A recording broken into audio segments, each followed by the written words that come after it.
We spend about a third of our entire lives asleep.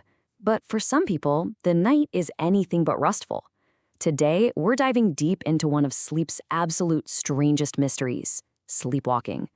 It's this incredible journey into a mind that's only half awake, and believe me, the secrets it's hiding are pretty bizarre. I mean, just think about it. What if, after you fell asleep tonight, a part of your brain just decided to wake up and live a whole secret life? A life you wouldn't remember at all the next morning. It sounds like science fiction, right? But for millions of people, this isn't a what if. It's what happens every single night. So let's get into it. The Midnight Wanderer. To really get what's going on here, we have to define what sleepwalking actually is. And I'll give you a hint. It's a whole lot more than just, well, walking. Okay, so the fancy term for sleepwalking is somnambulism. It's technically what's called a parasomnia, which is just a category for weird stuff that happens when you're sleeping. But the real key to understanding it is this wild concept called incomplete arousal. Basically, it means the brain is stuck.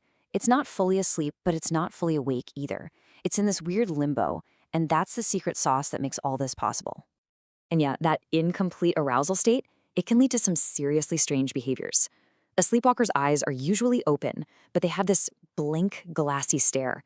And they might do normal stuff like getting dressed, but they might also start moving furniture around, trying to cook a meal. Or, and this is wild, in some really rare cases, even try to drive a car, all while their conscious mind is completely out of the picture. Okay, so you're probably asking, how on earth is any of this possible? Well, the answer is inside the brain itself, which is in this bizarre, hybrid state. To really crack this mystery, we've got to look at the science. So here's the absolute key. A sleepwalker's brain isn't just on or off, it's somewhere in between. I like to think of it like a big house at night. In some rooms, like the ones that control your legs, the lights are on, so you can move around. But in other rooms, like the one for logic and memory, it is pitch black. Nobody is home. And this table just lays it all out perfectly. Check it out. The motor cortex, the part that controls movement, it's awake. That's why the person can walk, open doors, do all these things. But then look at what's completely snoozing. The prefrontal cortex, the CEO of the brain that handles logic and judgment, asleep. And the hippocampus, the brain's little memory maker, also asleep. That's exactly why they don't remember a thing. It's literally a brain divided. And what's really interesting is the timing of all this. It doesn't just happen whenever. These episodes almost always pop up during what we call stage 3 non-REM sleep, or slow wave sleep. This is your deepest, most out-of-it stage of sleep. That's why it's so hard to wake a sleepwalker. And it usually happens in the first third of the night, just a few hours after you've drifted off. So that leads to the big question, right? Why do some people do this and others don't? Is it just random luck? Or are there actual triggers? Well, it turns out it's a little bit of both, a really complex mix of your genes and your environment.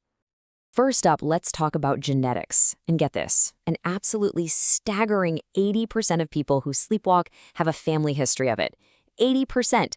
That is not a coincidence. There is a huge genetic component here. So if sleepwalking runs in your family, your own chances of doing it go way, way up. This chart really makes it clear. So look, if neither of your parents were sleepwalkers, your chance is around 22%. Not zero, but not huge. But if one parent was a sleepwalker, whoop, it jumps up to 47%. And if both parents have a history of it, the odds for their kid just skyrocket to 61%. It's like they say, genetics loads the gun. But it's your lifestyle and your environment that pull the trigger. Things you might not even think about, like being really sleep deprived or super stressed out. Drinking alcohol before bed is another big one. Even having a fever, especially for kids, can set it off. Or an underlying problem like sleep apnea, which totally messes with your sleep cycle, can be the thing that kicks an episode into gear. Okay, so understanding the science is cool and all, but here's what really matters. How do you keep someone who sleepwalks safe, right? That's the most important question. So now, let's get into the practical stuff, the real, actionable guide to managing these nightly events. Priority number 1, above all else, is preventing injury. It's all about creating a safe space. So what does that mean? Well, you've got to lock the doors and windows so nobody wanders outside. Clear the floors of anything they could trip on, like cords or clutter. If you have stairs, a safety gate is an absolute must. And this is super important. Lock away anything sharp or dangerous.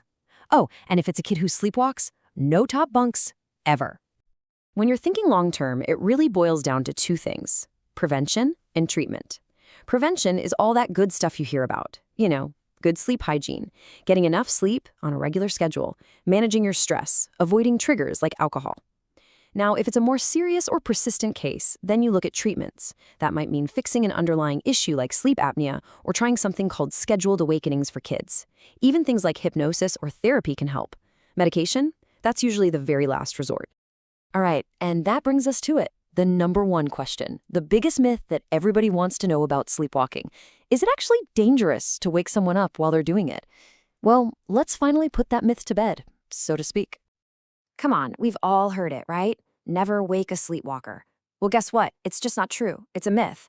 Waking them is not dangerous. You know what is dangerous? Letting them walk towards the stairs or try to use the stove.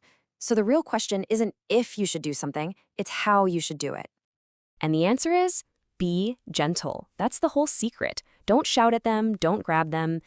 Think about it. That would scare anyone waking up suddenly. The best thing you can do is just calmly, quietly guide them back to their bed. Use a soft, soothing voice. A lot of the time, they won't even properly wake up.